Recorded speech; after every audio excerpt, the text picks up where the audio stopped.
Tumuntong na nga ang December, kaya naman malapit na tayong makakain ng mga ganitong klaseng pagkain. Kaya naman kung hindi mo pa alam gumawa nito, tara, simulan na natin. So meron ako ditong pinapakulong tubig, gagawa muna tayo ng sago. Magluluto tayo ng sago. Maliliit lang yung sago na ito, kaya naman madali lang siyang maluto. So habang nakasalang naman yan, gagawin natin, magkakaid lang tayo dito ng mga gagamitin nating buko. Bali 2 buko pala yung ating kinakayo dito. Tapos dito naman sa ating kasirola, ilalagay natin yung sabaw ng buko. Tapos niyan, dito natin lulutuin yung ating gulaman. Bali yung gulaman na ginagamit ko dito ay buko pandan flavor na. Tapos sabaw pa ng buko yung ginamit nating pantubig. Talaga namang napaka-realistic ng lasa ng ating buko pandan. Bago natin sindihan yung apoy, kailangan ay natunaw na natin yung mga powder. At pag natunaw na, pwede na natin sindihan yung ating kalan. Mabilis lang naman ito at hindi na natin kailangan pakuluin masyado. So after ng mga ganyang itsura niya, pwede na natin hanguin at ilagay natin sa ating pan. Dito na mismo sa ating pan na pinagsasalina natin yan patitigasin. Tapos nga yan, pwede na siguro yung ating nilulutong sago.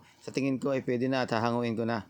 Bali ang gagawin natin dito, i-strain natin yung mga sago dito sa ating strainer. Para mabilis lumamig yung sago, itapat mo lang sa running water. Kasi kapag hindi mo siya pinalamig sa tubig, malamang magkabuo-buo siya or magkadikit-dikit siya. Tapos niyan, pwede na natin itong timplahan ng ating pandan flavor. So itong pandan flavor ay nabibili lang sa mga supermarket. So patakan lang natin ng mga ilang patak and then haluin natin to at sigurado magiging kulay green yung ating sago. Kailangan ay mga ilang patak lang, wag mo sasobrahan at baka mamaya ay magiba na yung lasa niya, sumobra na sa pagiging pandan flavor. After ng mga ilang minutes, napalamig ko na nga at matigas na itong ating gulaman. Kaya naman hahati-hatiin ko lang ito gamit ang aking kutsilyo. Pwede nyo rin palang gamitin dito yung pangkayod ng inyong buko. Mas maganda siyang tingnan pagka kinayod nyo yung gulaman. Medyo hindi na kasi maganda yung aking pangkayod ng buko dito, kaya naman hiniwa-hiwa ko na lang. Medyo sumasablay na kumbaga. Bali hindi na pala tayo gagamit dito ng asukal. Ang gagamitin na lang natin dito ay mga gatas. So katulad niyan, lalagyan ko ito ng gatas na malabnaw. Magbubuhos lang ako dito ng isang malaking evaporated milk dito sa ating mixing bowl. Maraming salamat pala sa lahat ng nanonood sa oras na ito. Welcome po kayo sa Cook and Taste. At sa mga bago nating followers dyan, maraming salamat po. Naglagay din ako ng isang lata ng condensed milk. Ito na yung magpapatamis dito sa ating ginagawa. Make sure lang na masimot natin itong condensed milk at pagka ito ay binitawan mo, siguradong kukunin ito ng kapatid mo, kukuha ng tinapay at sisimutin yan. Napakasarap kasi yan pagka ipinalaman mo sa inyong tinapay. Kaya naman kaway-kaway sa mga gumagawa ng ganon nung mga bata pa kayo. Yung kapag may handaan, tagasimot kayo ng condensed milk. Ngayon naman ilalagay na natin itong ating mga kinayod na buko.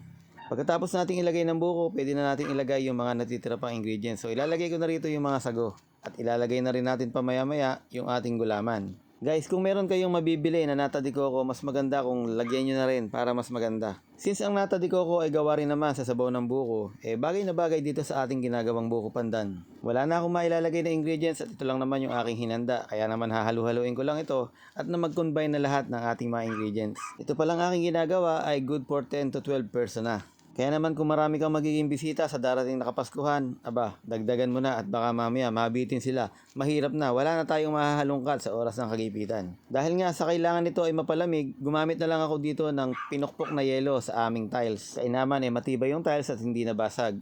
Pero kung gusto nyong gumamit ng crush ice ay mas maganda para pinong-pino yung pagkakagawa ng yelo. Kaya naman tara, asalin na natin yung ating lalagyan. Kung nakarating ka pa sa part ng video na ito, baka pwedeng i-comment mo na kung taga saan ka. At paki-screenshot mo na rin yung pag-share mo ng video. Baka sa susunod, ikaw na yung mapili ko. Kaya naman sa mga napili ko dyan, congratulations po. Kahit po maliit yung ating mga pasasalamat, sana po ay nakakatulong din kahit papado. Huwag po kayong mag-alala, pagka gumanda-ganda pa, lalakihan po natin. I love you all.